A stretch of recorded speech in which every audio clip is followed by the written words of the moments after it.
Hello and welcome to another episode of Mini Fights. I'm Brian, and I'm here to infect you with my hype. Today I'm hyped about a game called Skytear.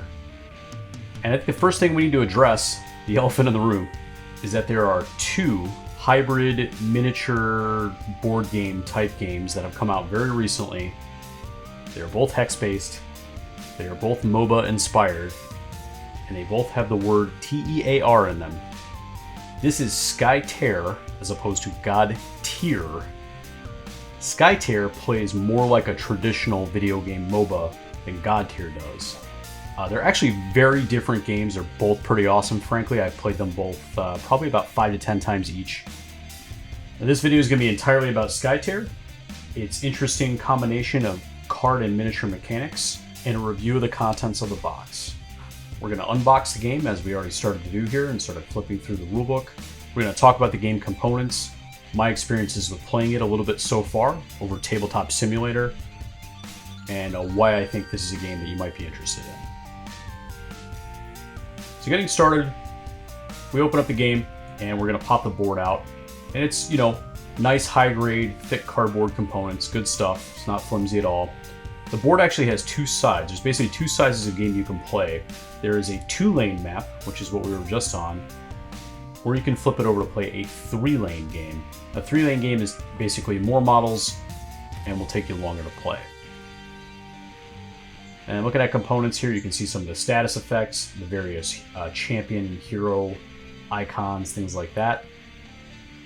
Another nice component, just good general high quality board game component stuff. They're not, paper thin or anything like that. Obviously, this is a miniature centric YouTube channel, so let's talk about the miniatures. The miniatures are pre-assembled. They are made of kind of a resin plastic hybrid type material, similar to God Tier. They look like gray plastic and they have very little mold lines on them. When you trim the mold lines, you'll find that it is sort of a little more fibrous than a standard hard plastic, however. The detail is good. The scale is probably similar to like a Warhammer Fantasy type scale. The first faction we're going to talk about is Lyothan. They're the blue team. All their cards are blue and their icons and stuff are blue. And they're the shape-shifting faction, and all of their kind of special abilities proc off various sort of forms that their guys can take. They can flip-flop between a human form and an animal form. So you can see the models that come in the starter are the two heroes. You've got a bird lady and a bear man.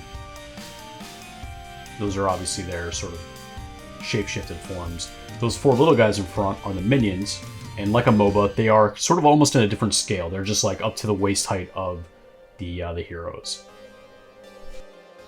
And the second of four factions we're going to talk about is Kuromo. They're essentially the red-colored faction, and they are samurai demon lava themed, which is pretty awesome. You've got a character here who's kind of a ranged DPS, the dude with the flaming ninja stars, and the lady with the scythe is kind of a melee type beater character.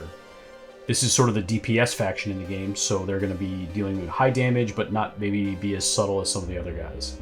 And their minions are these cool little dudes with those kind of flat hats and like flaming swords. And again, they're like similar size. They're about waist height on the other models. Third faction we're going to talk about is the sort of light faction. They're kind of like almost a desert Bedouin theme called Nuptin. And these are the two models, the two heroes that come in the game for Nuptin. Nuptin is the faction of illusions, so their characters can create copies of themselves on the table. And by being within the vicinity of that copy, all Nuptin characters gain a special rule from it. And their minions are these little kind of Spartan sword dudes with the Nuptin symbol on their shield. And here you can see next to a Primaris Marine for scale.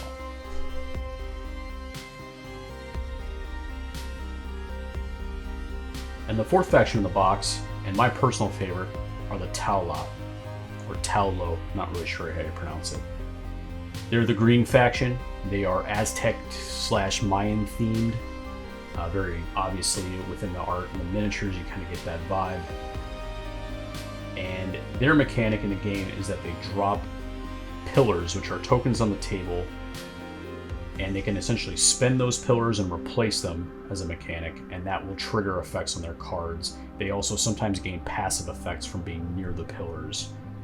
I have found the most luck in my games with them. I really like them.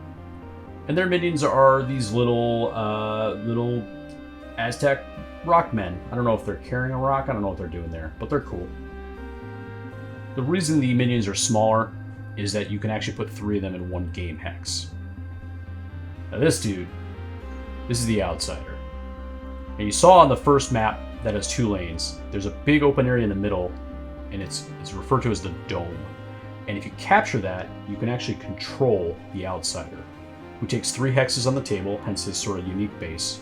You put him on the table, and you can take actions at the end of the round, which is causing damage to your opponent's models, letting you draw cards, all sorts of interesting effects. So even though there's not a 3rd lane per se on that map, by taking that middle lane or dome area, you gain control of this guy at the end of the turn, and it's really strong. So Skytear is the card-driven tabletop MOBA game.